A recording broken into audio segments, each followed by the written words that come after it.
give the invocation.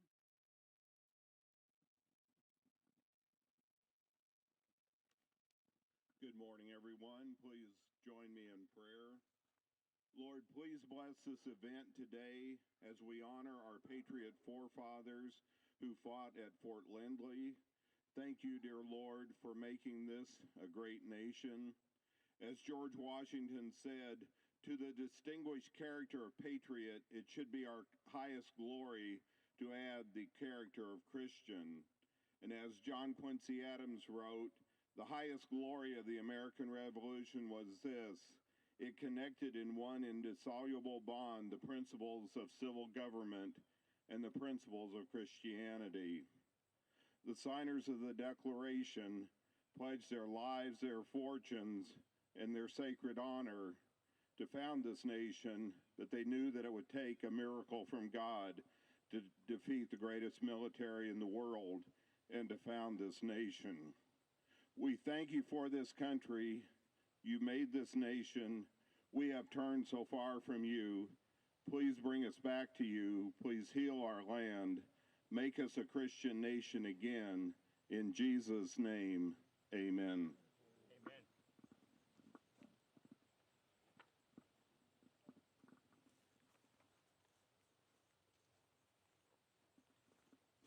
Now we will have the pledges. The Pledge of Allegiance. We don't have a flag, but pretend we have one. Pledge allegiance to the flag of the United States of America and to the republic for which it stands, one nation, under God, indivisible, with liberty and justice for all. Salute to the South Carolina flag, which is on the back of your program. I salute the flag of South Carolina and pledge to the Palmetto State love, loyalty, and faith. Now we have the Sons of the Revolution pledge. We, the Sons of the Revolution, do pledge ourselves to honor the memory of our Revolutionary War ancestors who fought to preserve the principles of life, liberty, and justice for all.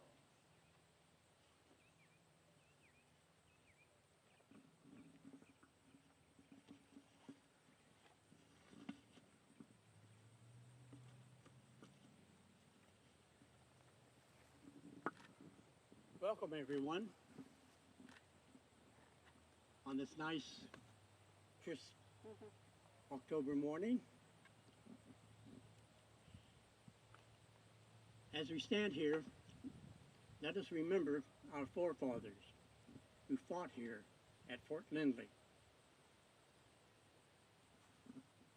There may have been some casualties here.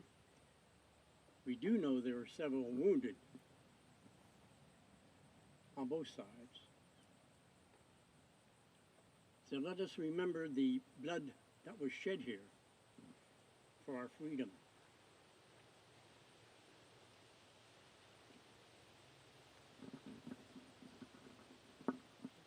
I will now do my remarks on behalf of the South Carolina Society Sons of the Revolution.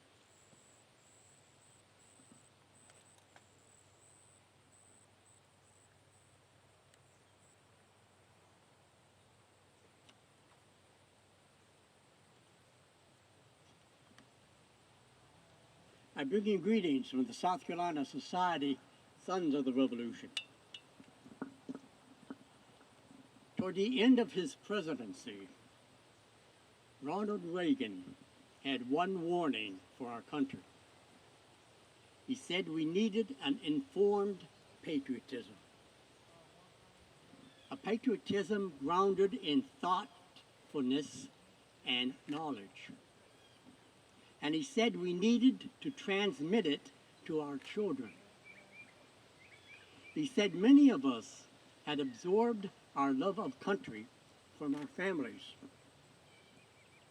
and our neighbors, but that this patriotic culture was passing away. I found his words true in my own life. I thought of my great-grandparents who came to America as immigrants, who loved it deeply, despite the hardships and the challenges they faced. Of my father, who served in the Army Air Force during the World War II. Tragically, in too many places today, President Reagan's warning has become prophetic. Our children and grandchildren should know that we honor the memory of Thomas Jefferson, not because he owned slaves, but because of what he wrote and what he did that would one day make it possible to absolve slavery. The monument honoring Martin Luther King was placed across from Jefferson's to remind every American, as Reverend King put it, that when the architects of our republic wrote the magnificent words of the Constitution and the Declaration of Independence, they were signing a promissory note to every American. My fellow patriots, it's time this promissory note was fulfilled. Thank you.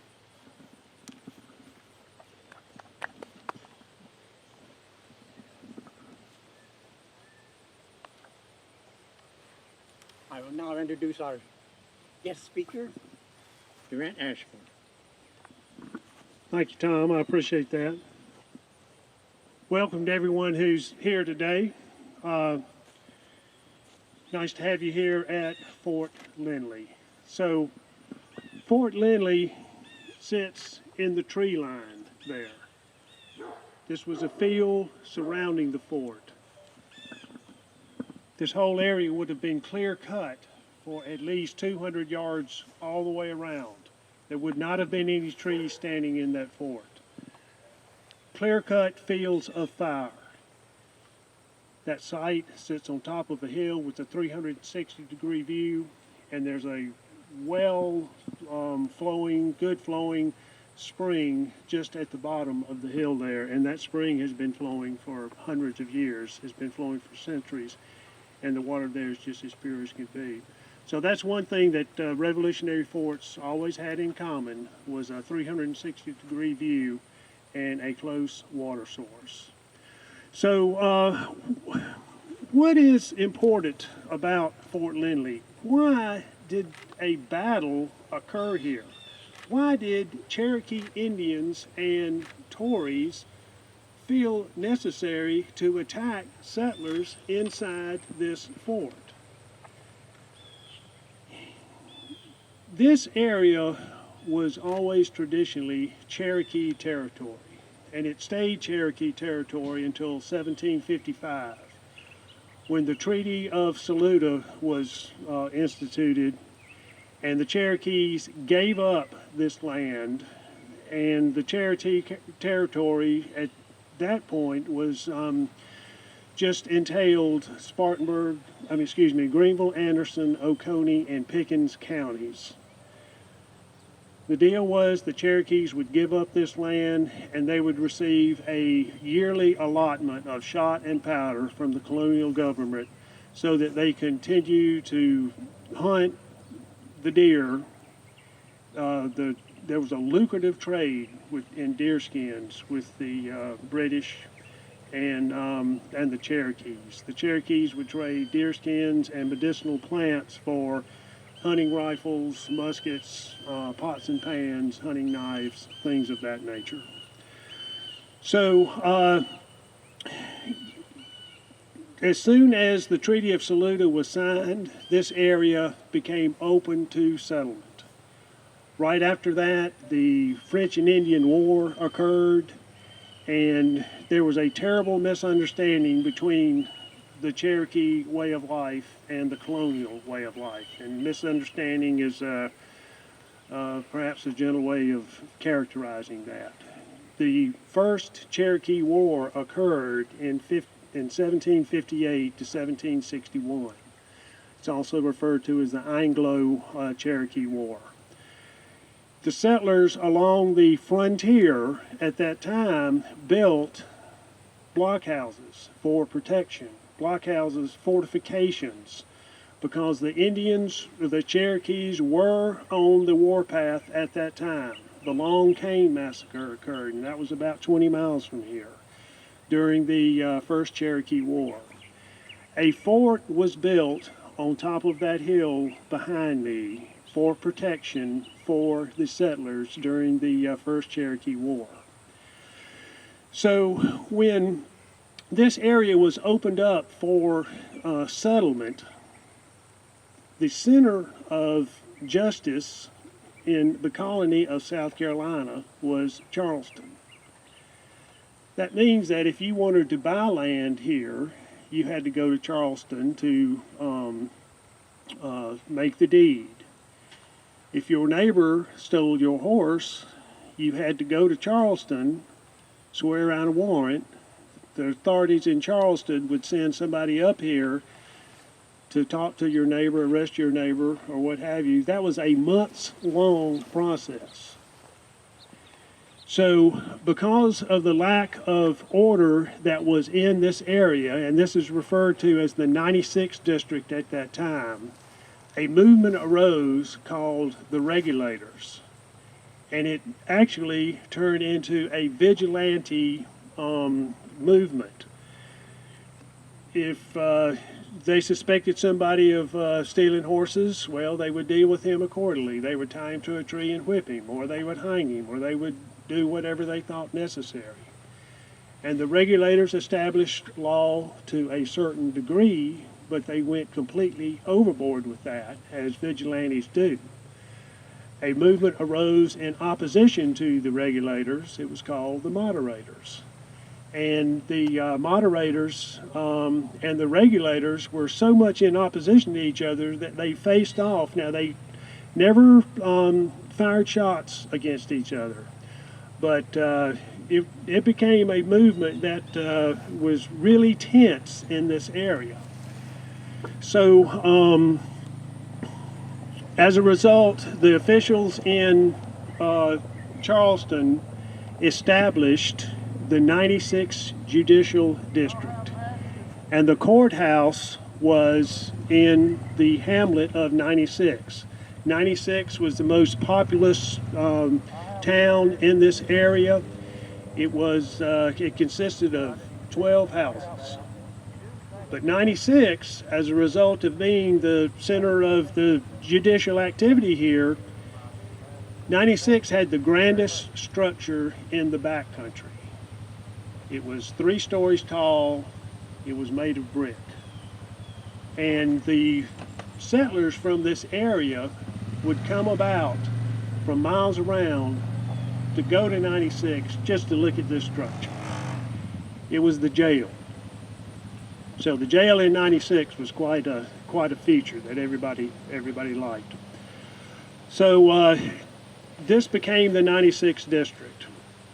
Then when the Revolutionary War heated up, the Cherokees sided with the British. The biggest fear for the Cherokees in this for the settlers in this area was not the British government. It was the threat of Indian attacks. The populace in the backcountry, as this area was called, was totally divided, half loyalists, half patriots. But these settlers were unified in their fear of the Cherokees, and that was sort of the driving force for the activity that happened in the Revolutionary War in the backcountry of South Carolina. The first 5 years of the Revolutionary War is called the American Period. And during that time, it was the activities with the Cherokees that was such an important factor. Now, when Charleston fell in May 12, 1780, that became the British period. And that was a distinctively different time. that was when the yoke of British oppression was overthrown, after 1780. But up until that time, the threats with the Cherokees were the biggest threat to the backcountry here. So the British had a plan that in June of 1776, they would have a two-pronged attack on the state of South Carolina. And they sent an armada to Charleston to overcome the Patriot forces there. And the Battle of Sullivan's Island occurred on June the 28th, 1776. That's Carolina Day. The British Armada was totally defeated by the Patriot forces on Sullivan's Island. At the same time, the Cherokees were launching attacks in the backcountry here. And they went on the warpath. They started a series of attacks along the frontier where settler after settler was killed. And I have a description of that written 50 years after the fact by a pensioner called Matthew Brown. And he says, about the 1st of June, 1776, a day or two before my time was out, the Indians killed a man about 2 miles from the blockhouse, scalped him, and left a war tomahawk sticking out of his back, and a war club laying at his head. Later, Matthew Brown enlisted for a term of 3 months.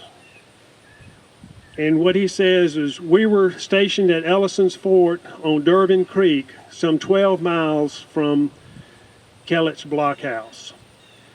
So the British arrived in Charleston, and the Indians and Tories attacked the frontiers of South Carolina and killed and scalped 30-odd persons in a few days, after our company repaired to the place and buried the dead. Matthew Brown was assigned to the Kellett's blockhouse, which was a sister blockhouse to Fort Lindley right here. It was 20 miles away. So Matthew Brown, his job was to go out and bury settlers that had been killed within a 20-mile radius of Kellett's blockhouse. And he buried 30 of those settlers in a brief period. Now, the owner of this property was a fellow named James Lindley. James Lindley was a Quaker from North Carolina who was appointed a magistrate for the 96th district. He was granted 200 acres here in the 96th district. And the land that we are standing on now was James Lindley's land. And on his deed, on his land, it says there was an old fort. Well, James Lindley was a British official, and he was a loyalist. He was a supporter of the Loyalists. But during the Snow Campaign, which was a conflict between the Patriots and the Loyalists, where the Patriots drove the Loyalists out of this country, James Lindley was involved in that, and he was actually captured at the Battle of the Great Canebrake in Greenville County, and that's only about 20 or 30 miles from here. So the owner of this fort was a Loyalist. The Fort Lindley was taken over by the Patriot commander who was in this area, who was Jonathan Downs. Jonathan Downs lived just a few miles from this area. Another of the Loyalists who was very involved was a fellow named David Fanning. David Fanning lived at the junction of Raven Creek and the Reedy River, which is now under Lake Greenwood. So you have David Fanning a few miles away, James Lindley, the owner of this fort, who has been displaced, and Jonathan Downs, who was the Patriot commander, just a few miles away. All of these people knew each other. They were neighbors. When the Indian uprising occurred, Matthew Brown's narrative continues. 2 or 3 weeks after we buried the dead, we were 30 miles in the Indian country from Lindley's fort. We met a Tory who informed us that the Indians and Tories, about 600 strong, were on their way to take Lindley's fort. We repaired immediately to the fort to inform them of their danger and assist in the defense. So Matthew Brown is making a patrol in Indian territory, and he gets word that this fort right here was going to be attacked by 600 men that night. So we have Jonathan Downs inside the fort here, and his men are camped in the surrounding campgrounds. Jonathan's men are camped right here in this field behind us. When they arrived at the fort, the troops were intoxicated on rum. That's Lawrence County's finest. They were drunk. One, Lieutenant Duval, attempted to shoot Lieutenant McDavid for bringing the news. These people were so drunk they were going to shoot their rescuers. Commander Major Jonathan Downs ordered the rum to stop and the companies around the fort to come in. Colonel Beard arrived with 300 troops, so this is very fortuitous. There was a Patriot force coming from the Camden area on the way to join forces with the Patriots at 96 and stopped at Fort Lindley on the night that the Cherokees attacked here. He was on his way to Dutch Fork. About midnight, the Indians and Tories surrounded the fort. The alarm was given by the sentry, and the men fired out of the fort and shot down 2 Tories at the front door. We found plenty of blood, but no Indians. We got 10 stands of Indian colors. Our men made a sally from the fort. The Indians and Tories retreated in great haste. They pursued the enemy with lines about a half-mile wide. They took 8 or 10 prisoners painted like Indians, but were Tories. They followed the trail for 3 miles to a small field and found 30 horses, saddles, saddlebags, and blankets. Colonel Lindley's saddle and saddlebags were found with his commission on an acre of land, all scattered over with bags of parched cornmeal. The Indians had killed a prisoner. The next day, our company of scouts took 8 or 9 Tories at their home. They were still painted like Indians. There's 3 accounts of the battle that occurred here. The first and the official account of the battle was written by Francis Salvador, who was a fellow who wasn't at this battle. But Francis Salvador was a very well-written man, and he communicated with Governor Rutledge, and the report he sends said that there were 88 Indians and 102 Tories painted like Indians that attacked this fort. But he wasn't here, and that was secondhand information. And unfortunately, he wrote that letter to the governor about a week after this battle, and about a week after that, he was killed at the Battle of Seneca. David Fanning, who was one of the leaders who attacked this fort, wrote in his autobiography his account of what happened here from the Tory side, from the Tory point of view. And he states that it was 245 Indians and Tories attacked the fort. And they left from Richard Parris's plantation in downtown Greenville at the where the Liberty Bridge crosses the Reedy River Falls. That was the staging ground for this attack on this fort. Then the third account, and this was written 50 years after the battle, was Matthew Brown's account, which I have just read. David Fanning, the Tory commander, he was a co-commander with James Lindley. David Fanning was 19 years old. David Fanning was the fightingest man that Lawrence County ever produced. He was arrested 14 times, captured 14 times by the Patriot forces. He escaped 14 times by the Patriot forces. David Fanning is a story unto himself. He finally went to North Carolina, and as a 23-year-old, he commanded a 900-man regiment of Tories and Loyalists in North Carolina. And he was the fiercest fighter there for the Patriot side, for the Loyalist side. The only description we have of Fort Lindley comes from David Fanning. And his description is 5 words: a fort built with logs. So we know that. There was a log house, a log cabin, a log blockhouse within the fort, and the fort was surrounded by palisaded logs and a defensive trench. And also there would have been a body, which is sharpened tree branches pointing outwards to slow down any attack of the fort. So that's what happened here. It wasn't a huge event in the history of the Revolutionary War. It was the only offensive.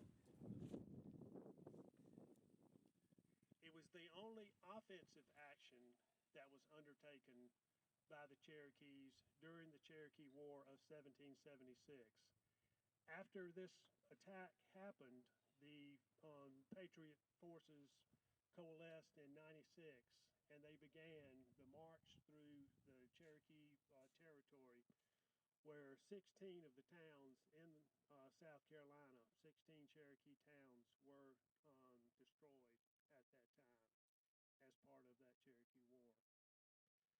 So with that, we are going to go see the fort now. We are so fortunate with Fort Lindley because we know that this is exactly where the Revolutionary War battle took place. So many of these other sites have been lost to history. This site has been rediscovered, and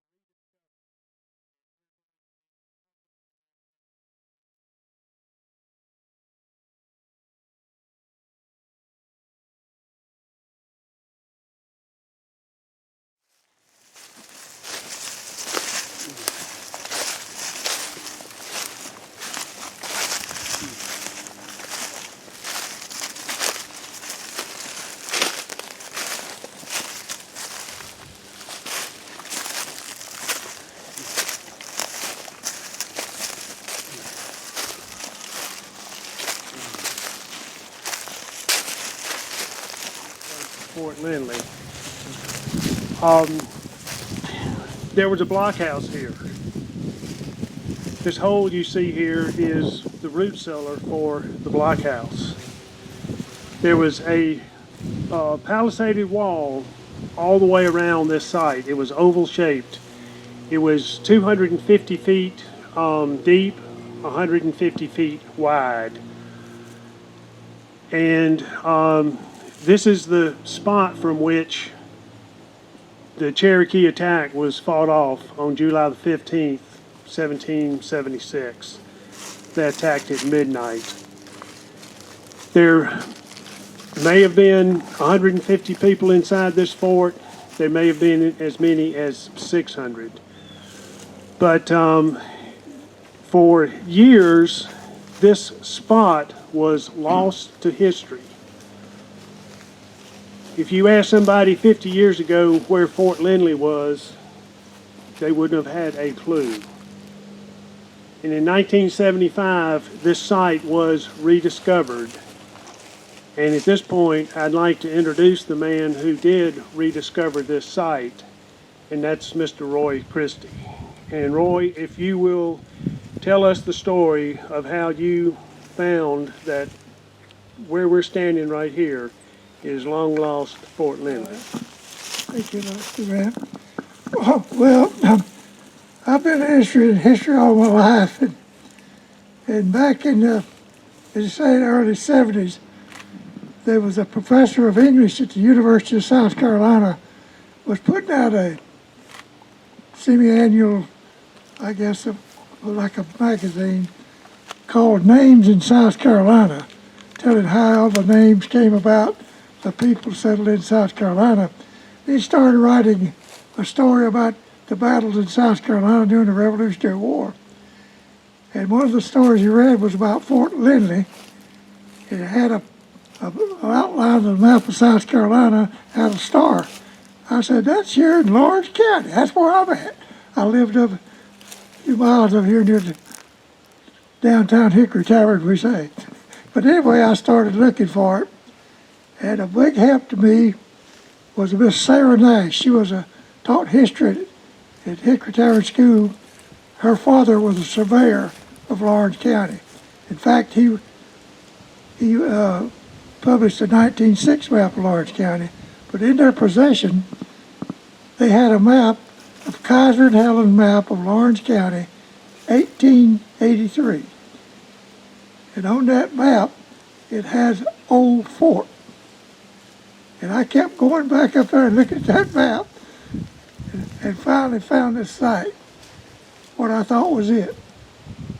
So we had this archaeologist come up from the University of South Carolina, and we verified it. Some artifacts I found in this pit over here that Durant said was a fruit cellar, and they're on displays at the Lawrence County Museum. I found a big, large military button, 3 handmade links of chain, and a part of a silver or pewter spoon.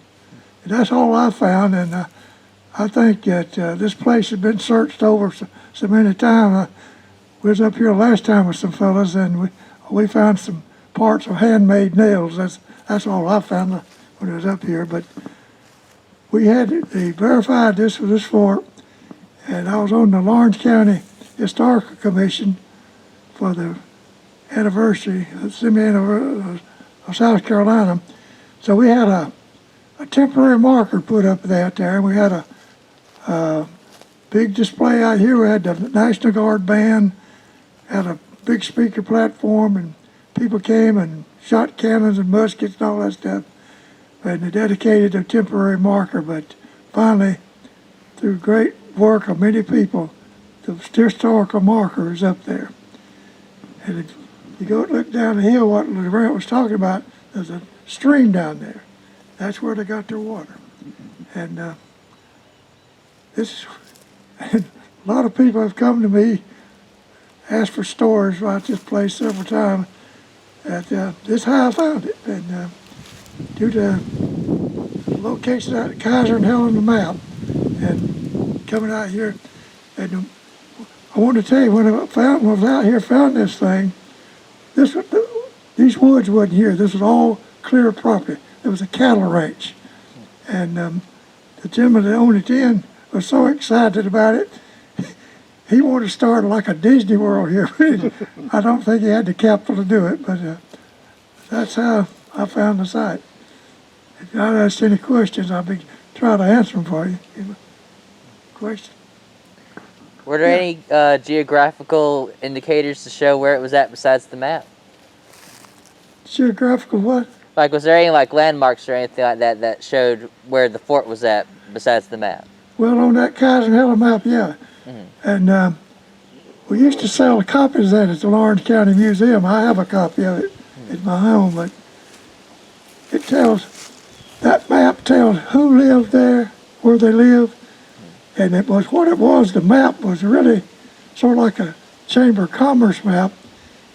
All the streams that had a fall, it indicated how many feet it fell where you could put a mill, get your water power.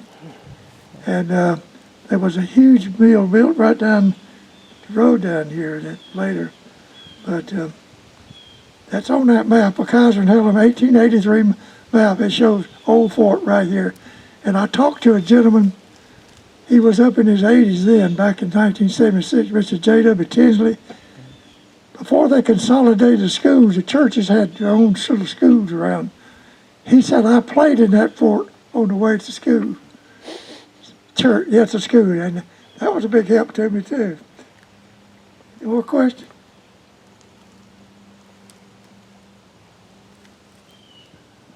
All right, I got a question for y'all. I told these ladies over here, what did the termite say when he went into the bar? Where is the bartender? Roy, you have a second calling as a stand-up comic, I see. We have done a few other studies here. John, you asked about landmarks. What we're going to see, what we crossed over, and what we're going to walk are the extant trenches from 1776.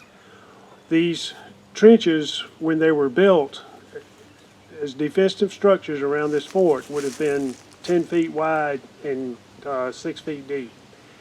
On top of the trenches, there was palisaded logs all the way around this fort.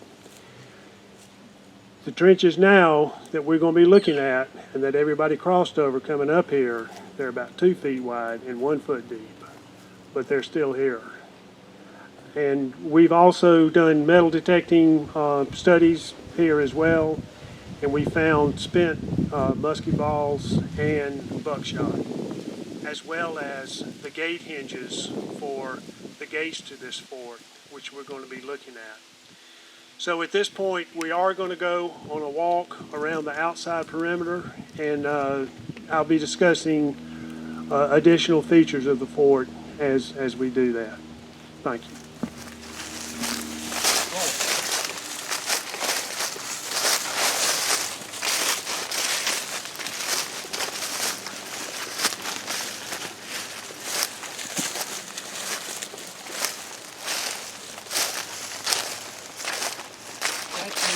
Colonial Road.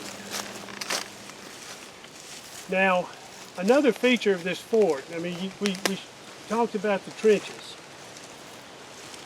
There are piles of rock located throughout this site. The piles of rock have been identified with the blue tape. If you look through the woods down there, you'll see some more blue tape. There's another pile of rocks right there. This is also the area where we found 2 18th century gate locks, and they're quite distinctive.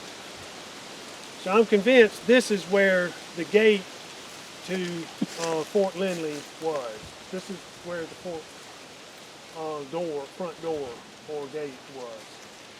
Now, a lot of what I'm going to be talking about now is, you should be described as supposition. This is what might have been. This is what would have been. I've studied a lot of Revolutionary forts, and I've seen features of this sort in a lot of other sites.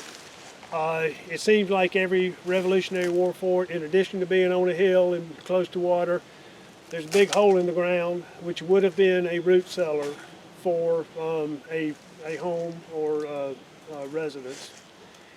And again, these piles of rock are in strategic locations. I think they may have been used as elevated shooting platforms, if you will. A structure built with logs, backfilled with dirt and rocks. Over 240 years, the dirt would have washed away and left the rocks behind. And like I say, these are in strategic locations. In many of these forts, Fort Thickety in particular, you don't come straight in through the gate into the fort. You have to go through a series of winding passageways. I have a feeling that the entrance may have come in like this, gone down that way, and then had to turn. Now, an attacking force would have been shot at the entire way that they're making their way through this maze. At Fort Thickety, it was covered over so that the entrance was only 5 feet high, and so you had to bend over as you made your way into the fort. That was a good defensive structure that way. If you'll see the green flags through the woods there, that is a secondary trench. There's another trench that goes off that way. And that trench goes for a couple of 100 feet, and then it kind of just peters out. I believe that trench was backfilled and farmed or something of that nature. That trench got obliterated. But there is also these rock piles at strategic points close to that fence, and that's where we came in. So at this point we'll continue on through. We're going to go through a thicket of plum trees that I've kind of left. It's kind of tied in there. The wild plums were one thing that was on this site. There's an apple tree on this site. There's blueberries, wild blueberries here. So just other woodland features throughout this area.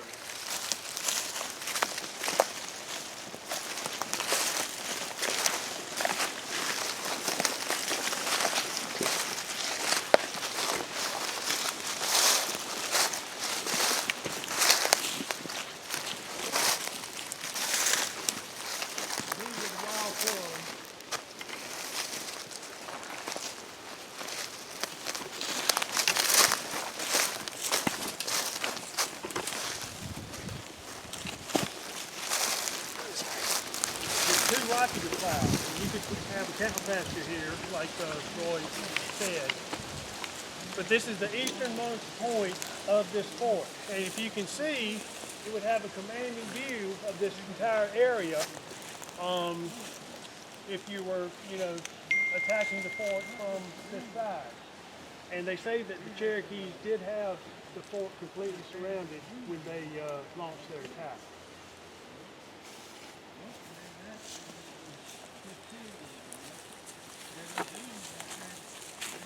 Apple tree right here.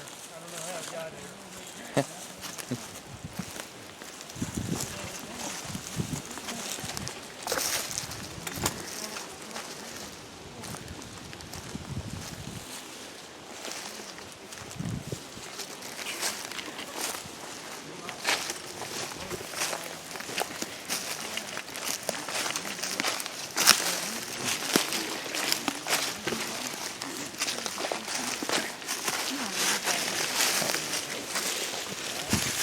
Is right at the bottom of this hill.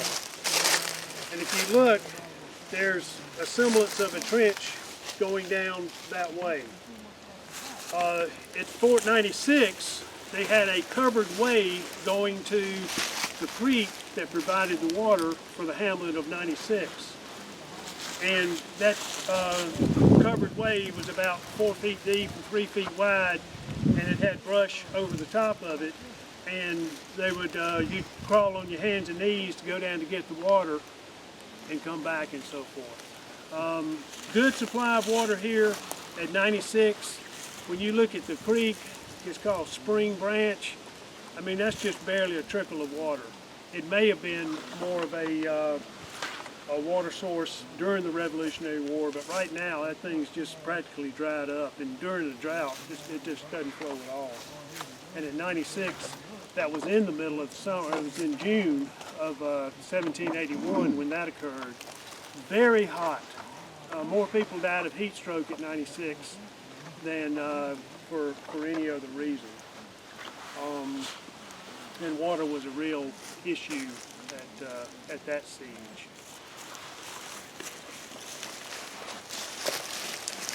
I'm sorry. No, go ahead,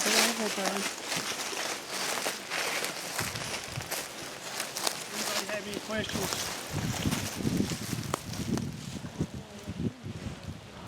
Well, if not, then we're done. Yes. Are there any I'm losing my words. Is there anything being set up to maybe set to preserve this site?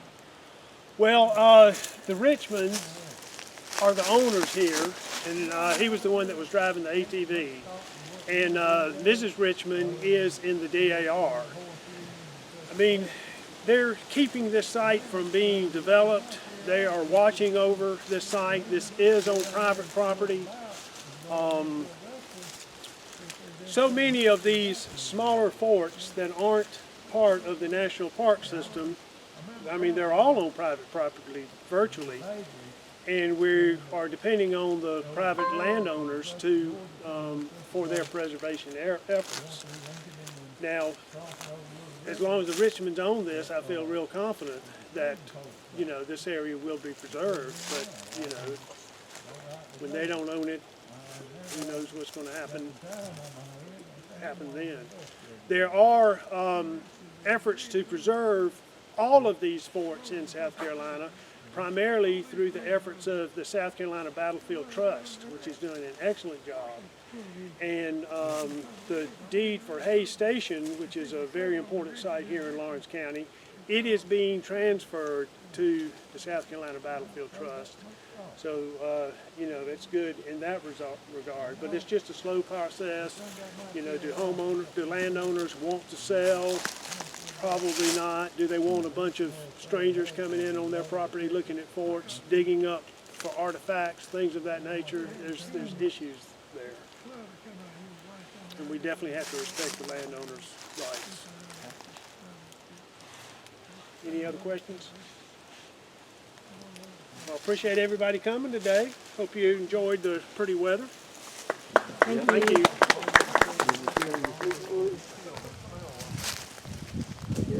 I'm gonna try to be out there.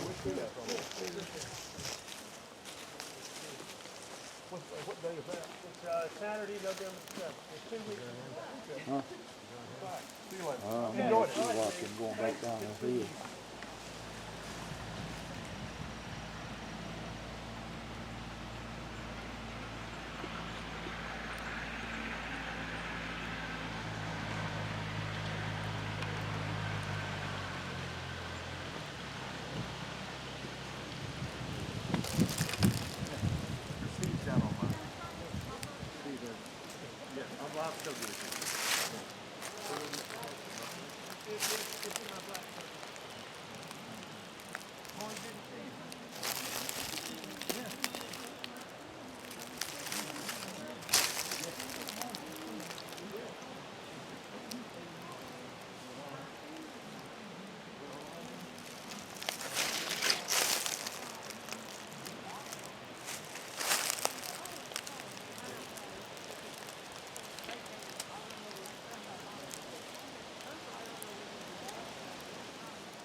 Partly my fault. I haven't gotten into it.